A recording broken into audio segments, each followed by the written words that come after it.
Salut à tous, aujourd'hui on se retrouve pour une nouvelle vidéo. Aujourd'hui donc du coup à l'ordre du jour ça sera le Vinci Custom et Ava. Donc du coup on va présenter les culasses en SLS de chez Vinci et de chez Ava. On va vous présenter donc du coup la Stormbreaker et la Rule Breaker. Là on va faire d'abord un unboxing sur la Vinci, un unboxing sur la Ava. On vous fera un descriptif complet aussi sur les culasses, le poids, le comparatif. On fera aussi des tests et on fera les annonces de prix public. On va vous présenter donc du coup la Vinci, le petit unboxing de la Vinci. Hop. Donc du coup, on a une belle boîte couleur or avec le logo Vinci qu'on voit bien au milieu. Ça fait une très belle boîte type sport, comme une boîte de chaussures. Ça fait très propre, ça fait très vendeur. On ouvre. À l'intérieur, on retrouve deux sachets avec les articles pour la Vinci Custom, le poids de la culasse qui bouge, la petite carte Vinci, très propre aussi, dans le côté sportif, avec le V de Vinci. Dans le premier sachet, on va retrouver les mire fibres, les short stroke et le coquille handle et le plug dans celui-là. Dans le second sachet, on va trouver le spring guide et après, comme vous voyez, on va avoir la culasse Vinci, protégée par des mousses micro-perforées et des mousses donc du coup qu'on peut déchirer. Ça fait très propre, très bien présenté. Et bien sûr, la culasse Vinci. On vous fera faire un tour après des culasses. Pour le moment, je vous fais juste un unboxing rapide. Voilà. Et voilà. Donc du coup, on va passer à la culasse Ava. Alors moi, je vais vous présenter la culasse, la Rule Breaker par Ava Airsoft. Donc aussi son contenu. Donc là, on a d'abord l'enveloppe, donc c'est genre de plastique transparent de protection. À l'intérieur, un papier marron de protection aussi, relativement simple. Sur les côtés, on a des scellements de chez Ava Airsoft toujours. Et donc, c'est une Rule Breaker donc, qui est conçue et fabriquée en France.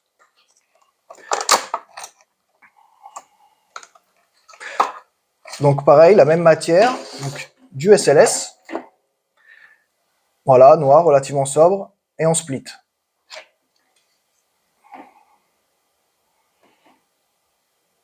Voilà. Donc on va continuer avec un comparatif sur les trois culasses. On va vous donner notre ressenti personnel à chacun sur la solidité, les finitions, et on va vous expliquer aussi quelques points d'adaptation, pas adaptables, et ainsi de suite. Donc du coup, sur la Vinci Custom, la finition, on le voit même en étant de près. Donc du coup, on va vous zoomer dessus pour vous montrer. Donc du coup, vous voyez, les finitions sont bien lisses. Enfin, certes, c'est un SLS, mais du coup, on a une finition bien finie, bien lisse. On a quelque chose de propre. On a un produit fini, vendable. C'est bien lisse. On voit pas de stries, on voit rien du tout. C'est très propre. Ça inspire la solidité. Après, ça reste du SLS, hein, ça reste du plastique. Je vais pas vous dire que c'est incassable, hein, loin de là. Mais par contre, donc du coup, ça inspire la solidité. Ça donne envie. Donc du coup, justement, dans les prochains essais, on va faire tout ce qu'il faut, les montages et les essais complets. On va leur mettre un bon chargeur de 250 coups dans la gueule. Et au moins, ça le fera. Donc du coup, on va continuer sur la Stormbreaker. La Stormbreaker, les finitions sont aussi propres. Le seul défaut que moi que je trouvais comparé au Stormbreaker, c'est un peu plus bâclé. Comparé, par exemple, les ouvertures sont un peu plus bâclées. Et même la finition, quand on se rapproche de près, elle est moins lisse. On voit des stries, par exemple, dans la longueur. Il y a moins de finition. Elle reste très propre, mais moins de finition. Par contre, du coup, il y a quelques détails supplémentaires, comme le 45 ACP que j'ai dit tout à l'heure, le rail supplémentaire qui est très sympa. Mais du coup, oui, on va dire la finition globale à la fin, je la trouve moins finie. Après, la Rule Breaker, c'est celle que je trouve la moins finie des trois.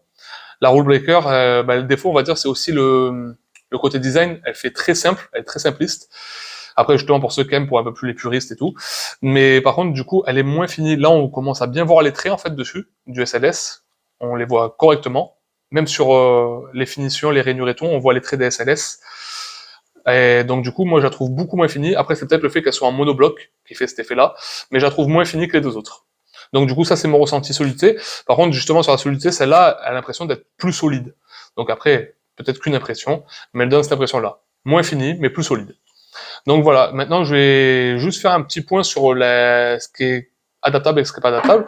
Non, on va vous montrer après, il y a un temps d'adaptation pour adapter sur une une frame. On va tout mettre sur une frame Marui. On va vous montrer, il faut les adapter. Et aussi, par exemple, pour les coquilles handle, par exemple, sur la 26, ce qui est bien, c'est que c'était fourni coquille handle ou mire fibre, tout ce qu'il faut pour l'équiper. Sur la Ava, c'est pas fourni, donc après, le prix est en fonction. Mais par contre, à savoir que ce n'est pas compatible avec tous les coquilles handle et toutes les mires. Si vous n'avez pas la mire Ava ou le coquille handle Ava, vous ne pouvez pas le mettre dessus. Pareil pour le 26. Donc du coup, maintenant, je vais laisser le tour à Eddy pour donner son ressenti et son avis sur les 3 culasses. Alors moi, pour commencer, en ce qui concerne la Vinci, pour l'avoir bien manipulé, bien regardé, c'est vrai qu'on est sur une finition vraiment presque exemplaire. C'est très propre, c'est très lisse. Je veux dire, c'est une finition pour une culasse vraiment très très bien finie. C'est vraiment du très bon travail. Voilà, c'est quelque chose. On sent que c'est prêt à jouer. On sent que justement, ça a été quand même bien réfléchi. Le cahier des charges était plutôt exigeant. Même au niveau des marquages, même au niveau de la finition globale, même le filetage à l'intérieur. Voilà, on est sur quelque chose vraiment de très très propre. Il n'y a pas grand chose à dire là-dessus parce que c'est vraiment un très très beau produit en fait.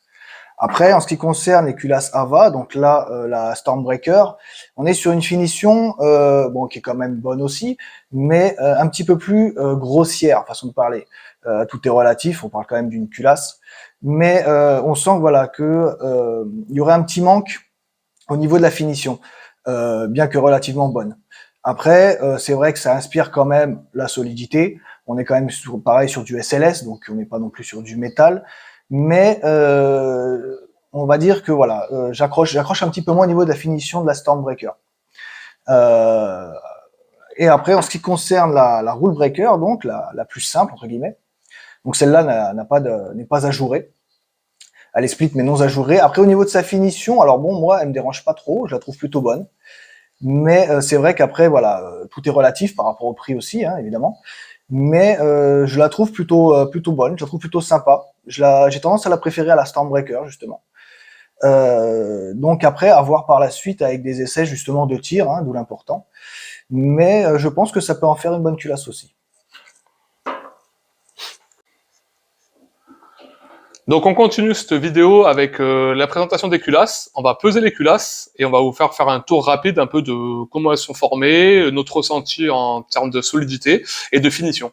Donc du coup on va commencer avec la Vinci, on continuera donc du coup Eddy continuera avec la Rule Breaker et la Stormbreaker de chez Ava. Donc du coup on va commencer directement avec le poids. Je vais vous peser la culasse complète et la partie que mobile de la culasse. Comme ça on fera un comparatif également avec les poids. Allez, donc du coup on pèse la culasse au complet. La culasse au complet, donc du coup de la Vinci, on est à 57 grammes. Ça fait très léger pour une culasse. Donc du coup, on va peser que la partie split, donc que la partie qui recule. Elle est annoncée pour 17 grammes. Et elle fait 17 grammes. Donc du coup, c'est la partie mobile. 17 grammes qui recule, donc ça fait très très léger, très rapide pour des cycles accrus. Voilà, hop, on va vous montrer donc du coup un peu la composition. Donc du coup, voilà. Là, on peut retrouver donc du coup le logo Vinci, bien distinct, taillé dans la masse, avec leur petit logo, une culasse très ajourée, marqué en haut, light, aussi, pareil, incrusté dans la masse, ajouré, de quoi placer les mire fibres ou le coquillin de au-dessus, une mire fibre à l'avant. De l'autre côté, on retrouvera donc du coup en effet miroir pareil, le Vinci, l'ajourement.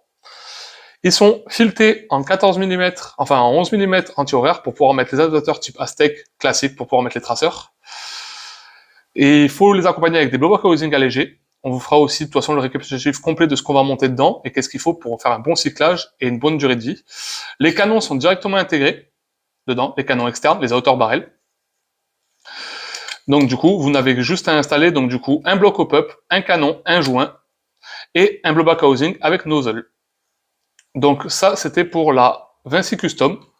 Je vous refais faire un petit tour complet. Hop.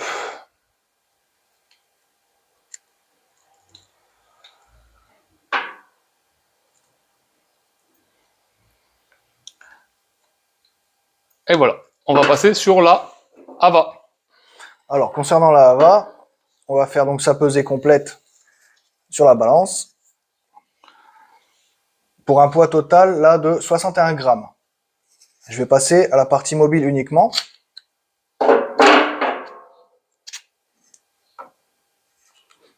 Et là, j'ai un poids de 23 grammes au total. Sur la Rule Breaker. Sur la Rule Breaker, oui. En ce qui concerne la Stormbreaker, donc la deuxième culasse existante chez Ava Airsoft, on va la peser aussi. Donc j'ai un poids total de 63 grammes. Et uniquement pour sa partie mobile, j'ai un poids de 23 grammes. Donc après, pour regarder un petit peu plus près ces culasses, donc ce qu'on peut voir, donc ça c'est la Stormbreaker de Ava Airsoft. Donc on peut voir sur le dessus un rail au standard Picatinny pour y mettre éventuellement un point rouge si on le souhaite. On peut voir au niveau des marquages OPS Tactical avec le logo d'Ava Airsoft. On peut y voir aussi, donc de l'autre côté, Stormbreaker, donc le modèle de la culasse. Et sur le canon, on peut y voir un petit 45 ACP. Donc après, au niveau des ajourements, il n'y a aucun souci, il y en a partout, donc c'est plutôt joli en soi.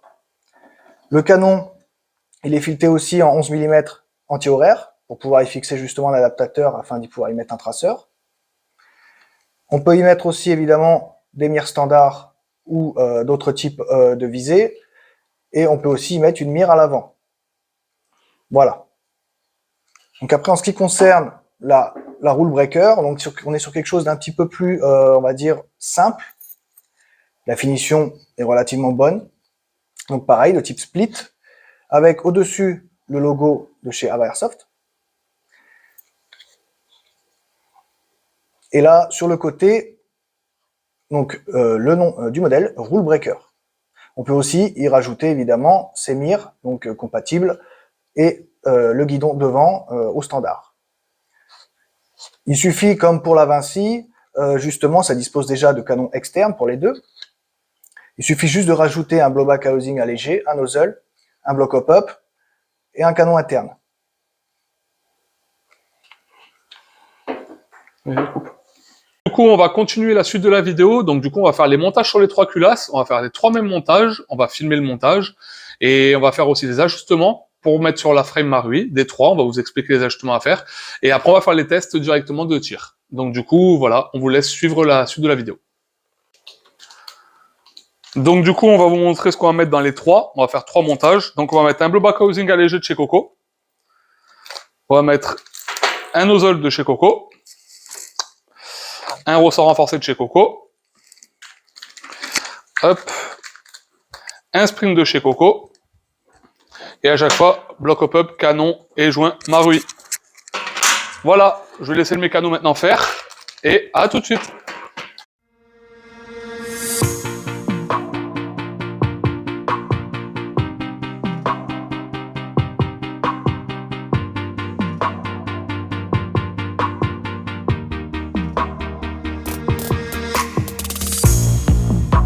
Season we leave behind, another story that's got me blind, got only you on my mind.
Donc du coup, voilà, le montage est effectué. Donc du coup, des 3 culasses, on va faire les essais vidéo de tir. On va leur vider un chargeur. Donc du coup, on a trouvé un chargeur 170 coups PTS. On va leur vider chacun un chargeur 170 coups en continu.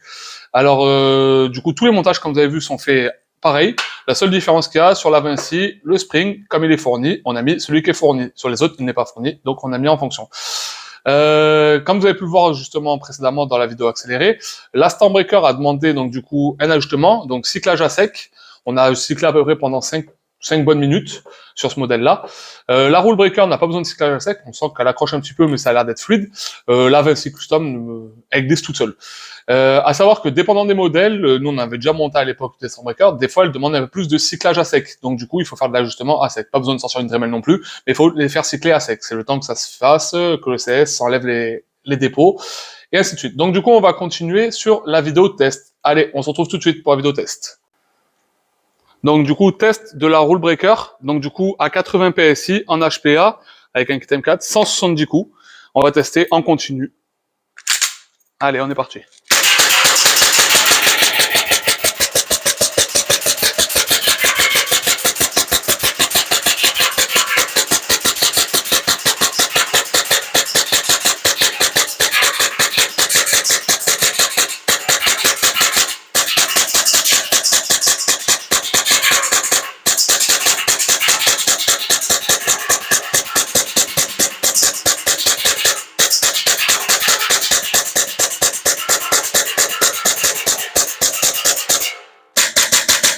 Voilà. Donc du coup, maintenant, on va tester la Vinci. On a rempli le chargeur, bien sûr, 170 coups. Pareil, on va tester en continu.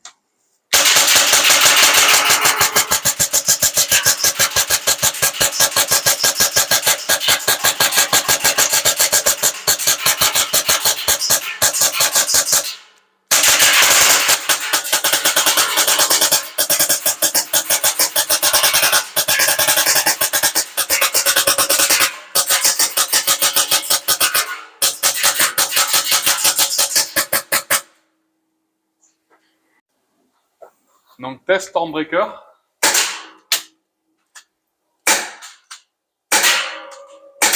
On a quelques incidents de tir là, du coup. Je pense qu'il y a un problème de compatibilité. On va faire une seconde partie pour celle-là. On va tester avec un autre blowback housing et d'autres pièces.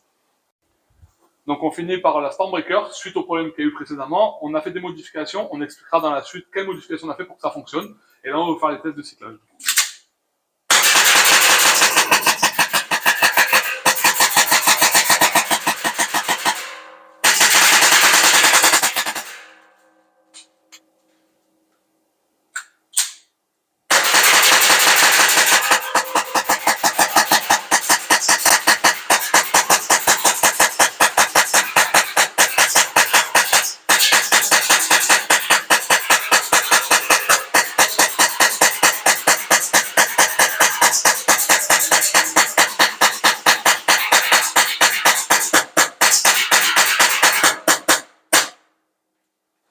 Voilà. Donc du coup, nous sommes de retour suite à les essais donc du coup de tir. Donc comme vous avez pu le voir, on a eu quelques incidents avec la Stormbreaker. On va vous expliquer le pourquoi et on va vous expliquer un peu notre ressenti, qu'est-ce qu'on en a pensé et ainsi de suite. Donc du coup, on va commencer par la Vinci Custom. Pour moi, qui est la mieux réussie, celle qui a le mieux cyclé, qui a fonctionné directement, sans aucun ajustement, rien du tout. Donc on a tout fait, comme vous avez pu voir, les 3 mêmes montages. La Vinci Custom, comme vous avez pu voir, on l'a montée immédiatement, on a cyclé directement, prête à jouer. Donc c'est un produit très bien fini, performant. Après, à voir sur la durée. On refera une prochaine vidéo, de toute façon, sur les 3 vidéos aussi pareil, d'ici 2 ou 3 mois, pour vous donner le résultat sur la durée, si ça n'a pas cassé, si ça a tenu, après combien de cyclages, ainsi de suite. Donc du coup, pour nous, pour moi, après Eddie donnera son avis, la première classement, là, c'est les 3, donc du coup, ce sera la Vinci Custom. Fluide, direct, utilisable. Je pense que pour un produit à la vente, c'est nickel. En plus, avec un beau packaging. Le prix est un peu plus élevé. Je vais vous donner les prix à la suite. Mais c'est très fluide et moi, ça me plaît. En second, on aura la Rule Breaker. Pareil, on l'a sorti, on l'a déballé, on l'a rentré. On a fait 2-3 cycles à blanc, mais vraiment 2-3. C'est parti direct. Pareil, on a tiré, comme vous avez vu l'essai, on a pu lui mettre Franco et tout. Ça a fonctionné directement. Donc, très bon produit. Comme je disais, malgré son manque de finition un peu plus grossier, Après, c'est comme je dis, ça plaît ou ça plaît pas, ça en fonction de chacun. Là, le fait qu'elle soit en plein air ressemble plus à une culasse originale. Donc, du coup, elle peut plaire à d'autres qui ne peut pas plaire à certains. Mais je pense que ça reste un très bon produit aussi. Un produit, justement, à un meilleur rapport qualité-prix. Peut-être que la Vinci, vous le verrez dans la suite et tout avec les prix. Et ça reste un produit abordable, très bien, et performant également. Donc, du coup, la Stormbreaker. La Stormbreaker, c'est là où on aura le plus gros souci. Donc, la Stormbreaker, comme vous avez pu le voir, tout à l'heure, on avait fait un cyclage à la main un peu plus rapide, je vous ai montré. Mais réellement, pour vous donner une idée, on a fait un cyclage de plus de 20 minutes à la main. Donc, du coup, ça reste quand même assez chiant. Faut dire ce qui est, on va pas mâcher les mots. Ça reste assez chiant. 20 minutes de cyclage quand on sort une culasse qu'on vient d'acheter, on a envie de jouer directement, la monter et tout. Imaginez, vous achetez ça avant une compétition ou quoi que ce soit, ben, vous pouvez pas jouer immédiatement, il faut la roder. Donc, du coup, 20 minutes de cyclage à blanc pour la roder.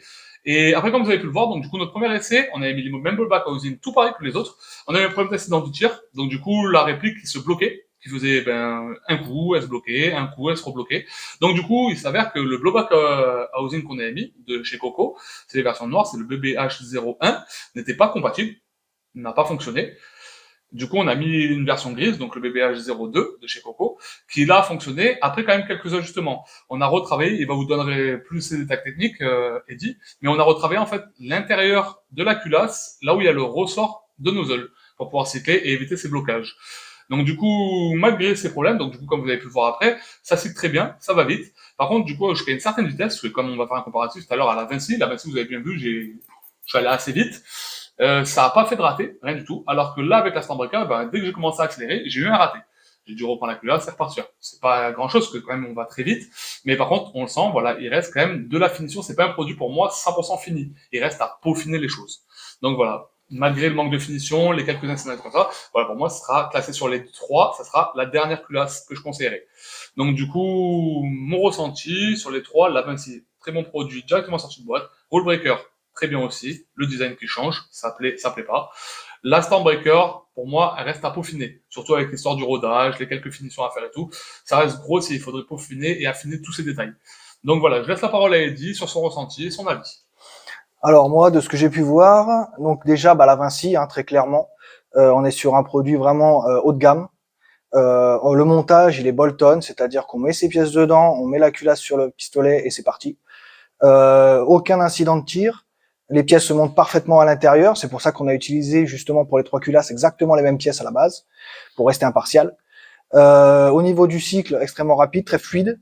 Aucun problème à signaler, à voir dans le temps après la solidité. Bon, en tout cas, ça donne confiance. Après, en ce qui concerne la Rule Breaker, donc très bonne culasse aussi, aucun problème avec. Alors forcément, c'est pas le même budget, mais enfin, ça reste quand même une culasse abordable justement pour quelqu'un qui cherche ce genre de produit.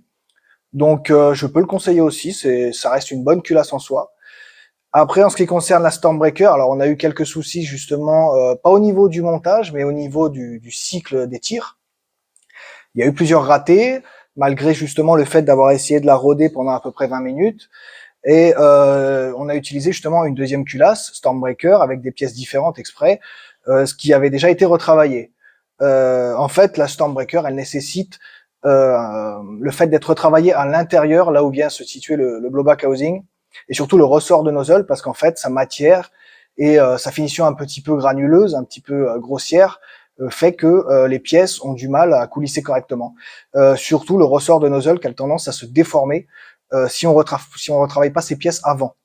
Donc la Stormbreaker, malheureusement, c'est un produit qui va nécessiter du travail, un petit peu. Il faut connaître un petit peu, faut avoir quelques bases, mais c'est pas du plug and play comme peut-être la Rule Breaker ou surtout la Vinci. Voilà pour mon ressenti au total, en tout cas. Donc on continue cette vidéo avec les conseils techniques donc du coup qui ont été prérequis pour les utilisations des culasses. Donc du coup suite à ce que nous a dit Eddy donc pour le travail de la Stormbreaker, pour les autres on n'a pas plus à dire. Après pour les utilisateurs donc du coup des répliques de points comme ça avec des culasses SLS qui vont utiliser du gaz, vous pouvez utiliser du gaz jusqu'à un maximum de 130 PSI. N'allez pas au-dessus, ce n'est pas fait pour. Au-dessus ça risque de péter et surtout de moins durer en vie. Donc du coup ce n'est pas fait pour utiliser à plus de 130 PSI. Donc 110, 116, 130.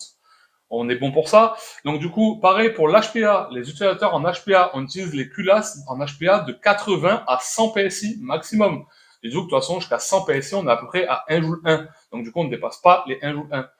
Donc 80 à 100 PSI pour l'HPA, 130 PSI pour le gaz. Donc là, on est parti sur les prix. Donc du coup, on va commencer par la plus chère. Donc du coup, la Vinci Custom. que vous retrouvez donc du coup comme l'unboxing vous a fait au début dans son packaging boîte, fourni avec donc du coup les mire fibres, le cocking handle, les short strokes et le spring guide qu'on a déjà monté dedans, la belle boîte, la présentation et la carte Vinci, pour un total de 180 €. Donc du coup, que vous pouvez retrouver en boutique à 180 €, chez Vinci directement, ou vous pouvez retrouver aussi chez nous, ou chez d'autres sites qui sont agréés avec Vinci. On va continuer, donc du coup, la seconde en classement prix, on sera sur la Stormbreaker. La Stormbreaker, on a 129,90, qui est disponible déjà nous en boutique, et que vous pouvez retrouver aussi sur d'autres sites, comme OPS Store, et les sites affiliés aussi, Ava. Elle est fournie, donc du coup, elle dans sa boîte directement. Il n'y a pas plus que la culasse, vous n'avez pas de mire, vous n'avez pas de cocking handle, vous n'avez pas de short stroke, d'où ça peut justifier la différence de prix. En dernier, on a la moins chère, la Rule Breaker. La Rule Breaker est à 119,90. Pareil, vous pouvez la retrouver chez nous, ou vous pouvez la trouver du coup chez OPS Store aussi, chez d'autres sites affiliés. Je vous ai donné OPS Store 2 fois parce que du coup pour moi je sais qu'ils sont affiliés à Ava. Donc du coup vous pouvez retrouver ces culasses là sur les sites affiliés à Ava. La culasse Vinci pareil sur les sites affiliés, bientôt chez nous. La différence de prix, elle se justifie en fonction de packaging, tout se paye dans la vie. On a aussi donc fourni avec la Vinci Custom, on a les mire fibres, le cocking handle, les short strokes. C'est fourni, ça fait une différence de 50 € de prix avec la Stormbreaker, 60 avec la Rule Breaker. Eux, elles sont fournies nues, elle est fournie complète, prête à être utilisée. Donc du coup, je pense que tout se paye dans la vie, et le cahier des charges est complètement différent avec les trois. On le voit bien. Donc du coup, je pense que la Vinci a un cahier des charges plus sévère, donc peut-être un rapport prix d'achat plus élevé, qui fait la différence de prix. Donc du coup, je pense que tout le monde est dans ces prix. De toute façon, il n'y a pas d'autres comparatifs. Il n'y a pas 500 marques qui le font. On a une dernière marque qui le fait. On n'a pas eu la possibilité d'avoir une culasse pour la comparer. C'est la Ken Props. Mais si un jour on a une culasse, on le fera dans la prochaine vidéo qu'on fera. Donc du coup, on fera une prochaine vidéo d'ici 3 mois, 2 à 3 mois, pour vous faire le comparatif sur la durée de vie. S'il n'y en a pas une qui a pété, si ça a duré longtemps, est-ce que c'est toujours en place, c'est rien à casser. Après tant de cyclage, après tant de jeux, ça vous donnera le retour justement après utilisation. Je pense qu'on va conclure sur ça. On a fait une vidéo assez longue, on a tout expliqué ce qu'on pouvait. Et on vous laisse et on vous dit à bientôt dans une prochaine vidéo. Ciao.